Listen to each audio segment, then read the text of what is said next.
Welcome to your personalized deep dive. So it looks like you've been following all the news about the Palisades fire tearing through Los Angeles. And you're looking for a little more than just the headlines, right? We're going to go deeper than the breaking news. We'll explore what sparked this thing and give you some real advice on what to do if you ever find yourself facing a wildfire. You got it.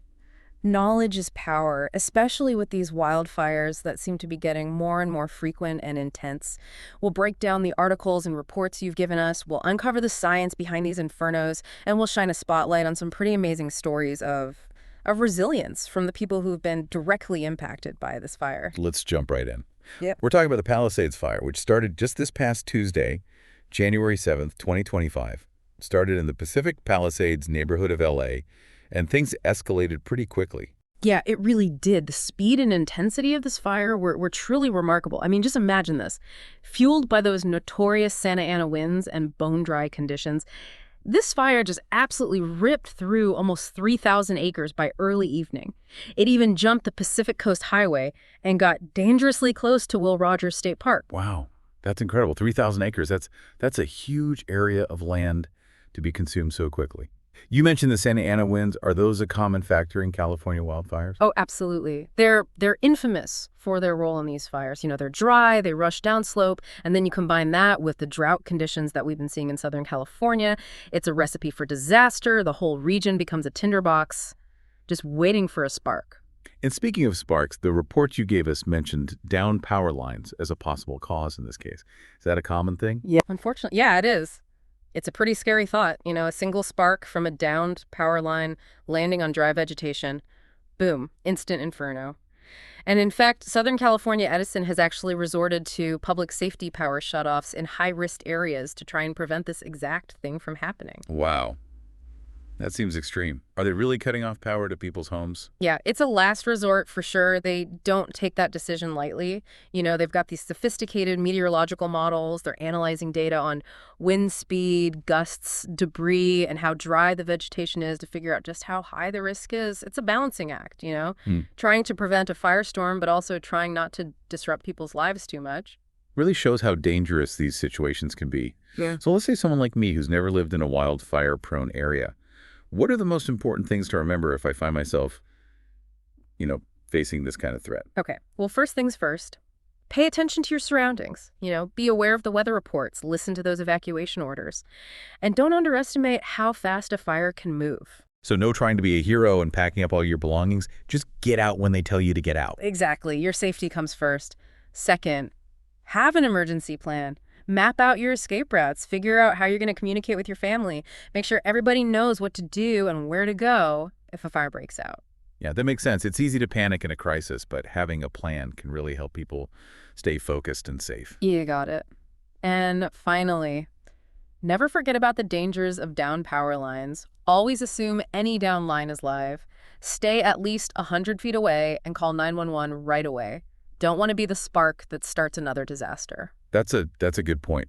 It's sobering to think about how fast things can get out of control. We talked about the immediate dangers, how to react in a wildfire, but I'm curious about the bigger picture.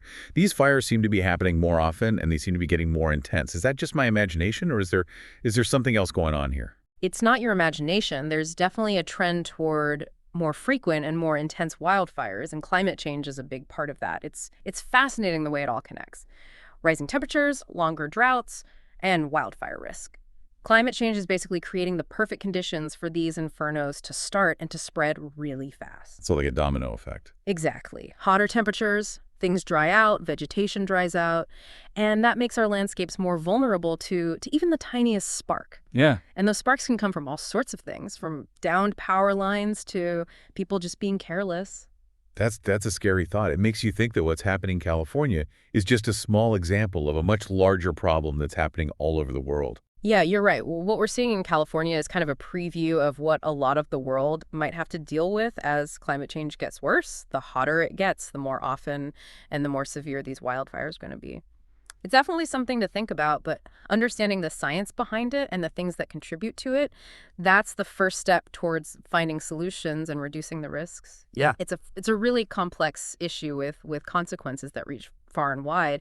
And this Palisades fire, it really drives home just how connected everything is, our infrastructure and the environment. You mentioned that earlier, and I'd love to dig into that a little bit more. Uh-huh. What exactly do you mean when you talk about that connection, between infrastructure and the environment? Well, take the power grid, for example. It's a crucial part of our infrastructure, Yeah. but it's so vulnerable to things like wind and dry conditions. We've already talked about how downed power lines can spark wildfires, but the grid itself can actually become a hazard during extreme weather events. I see what you're saying. It's like this vicious cycle. Climate change leads to more extreme weather, which leads to a higher risk of wildfires, and then our own infrastructure can make the problem even worse. Exactly, exactly. And it really highlights just how urgently we need to find a more resilient and adaptable approach to both our infrastructure and how we manage these wildfires. We need to rethink how we design and maintain our power grids. We need to make them more resistant to wind damage and make it harder for them to start fires. So it's not just about putting out the fires, it's about stopping them from happening in the first place. Are there any other lessons we can learn from the Palisades fire? Specifically about being prepared and how we respond to these things? Oh, absolutely. The way the community responded and the actions of local officials, they offer some really valuable insights. The articles you sent me describe this coordinated effort to get residents out of harm's way. They issued mandatory evacuation orders for a huge area. Which really reminds us that when those orders come, you've got to take them seriously. You got to evacuate right away. You don't want to wait around and see what happens. Hesitating in a situation like this can cost you dearly. The way this fire spread so quickly just shows how important it is to listen to those warnings. And remember all those traffic jams we saw when people were trying to get out of the area? Oh, yeah. Some people even had to abandon their cars to get away from the flames. That's a scary thought. Oh, it is. It's terrifying. It shows just how easily chaos and panic can take over in a situation like this. And it highlights just how important it is to have an evacuation plan and a way to communicate with your family. Knowing where to go and how to stay in touch can make all the difference in the world. It's easy to feel overwhelmed and helpless when you're up against a wildfire. But having a plan, knowing what to do, that can give you a sense of control. It can increase your chances of staying safe. Exactly. And while we tend to focus on the immediate danger and the physical damage that wildfires cause, we can't forget about the psychological impact they have on the people who are affected.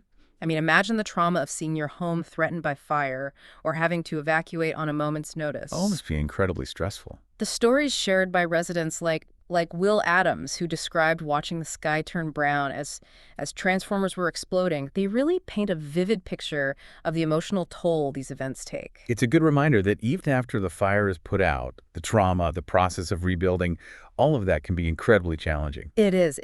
And it highlights how important it is to provide ongoing support and resources for the people who've been affected by these wildfires, both right after it happens and in the long term. That's a good point. The recovery process can be just as tough as the fire itself. Yeah. So as we wrap up this part of our deep dive, what would you say is the most crucial takeaway so far? I think it's understanding that these wildfires can be more complex, more challenging events.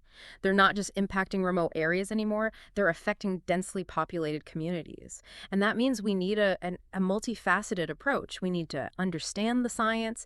We need to be prepared. We need to adapt our infrastructure. And we need to support the people who are affected. It's about awareness, it's about preparedness, and it's about resilience, both for individuals and for entire communities. What stands out to you from all of this? For me, it's the human element. While the science and statistics are important, it's those personal stories that really hit home, The courage, the resilience, and the compassion we see in the face of such devastation. It's truly inspiring. Yeah, it really is. It's a powerful reminder that even amidst the chaos and destruction, there's hope. There's a strong sense of community. Okay, so we've been looking at the Palisades fire. We talked about the immediate impact and the bigger picture of, wildfire preparedness and a response. Now I'm thinking about what we can do to prevent these catastrophic events from happening in the future. Is there anything we can do? That's the million-dollar question, isn't it? And while we can't completely eliminate the risk of wildfires, we can definitely take steps to reduce it. One really important area is vegetation management. Vegetation management. What does that entail? Basically, it's all about creating defensible spaces around homes and communities. You clear out brush and dry vegetation, kind of like creating a buffer zone to slow down or even stop a wildfire from spreading. So it's like fireproofing the landscape around us. Homeowners need to take responsibility for their own properties. They got to clear the brush and create those defensible spaces around their homes. But also on a community level, there needs to be a real effort to manage vegetation in public spaces and high-risk areas. Makes sense. It sounds like it takes both individual responsibility and collective action. Yeah. But what about the big one? Climate change. We've talked about how it's driving more extreme weather events, which obviously increases the risk of fires. Is there anything we can do about that? Oh, climate change is definitely a major factor here. As temperatures rise and droughts become more frequent and severe, well, the risk of these wildfires just skyrockets. We're basically turning the planet into a tinderbox. It's a scary thought for sure. So what can we do about it? Well, addressing climate change requires a global effort. We need to reduce greenhouse gas emissions and switch to renewable energy sources. These are long-term solutions, and they require international cooperation and a real commitment to sustainability. Sounds like a huge task, but it's one we can't ignore, right? Absolutely not. Absolutely not. But even beyond those big picture efforts, individuals can still make a difference. Simple things like making sure campfires are completely out, avoiding fireworks in dry areas, and even being mindful of heat sources like car exhaust. All those things can actually have a real impact. You know, I never really thought about car exhaust as a fire hazard before. It just goes to show you that even small things can have unintended consequences, especially when the fire risk is high. Being aware and being cautious, those are key. We've covered a lot today, from the immediate effects of the Palisades fire to the bigger issues of climate change and preventing wildfires. As we wrap up our deep dive today, what's the one thing you hope our listener takes away from all of this? I hope they walk away feeling empowered. Wildfires are a complex and growing threat, but we're not helpless. By understanding the risks, taking precautions, and advocating for change, we can protect ourselves, our communities, and our environment. That's a great message of hope and resilience. Knowledge is power. And the more we understand the science and the challenges, the more we can all do our part to create a safer and more fire-resilient future. Thanks for joining us on this deep dive into the world of wildfires. Stay safe out there.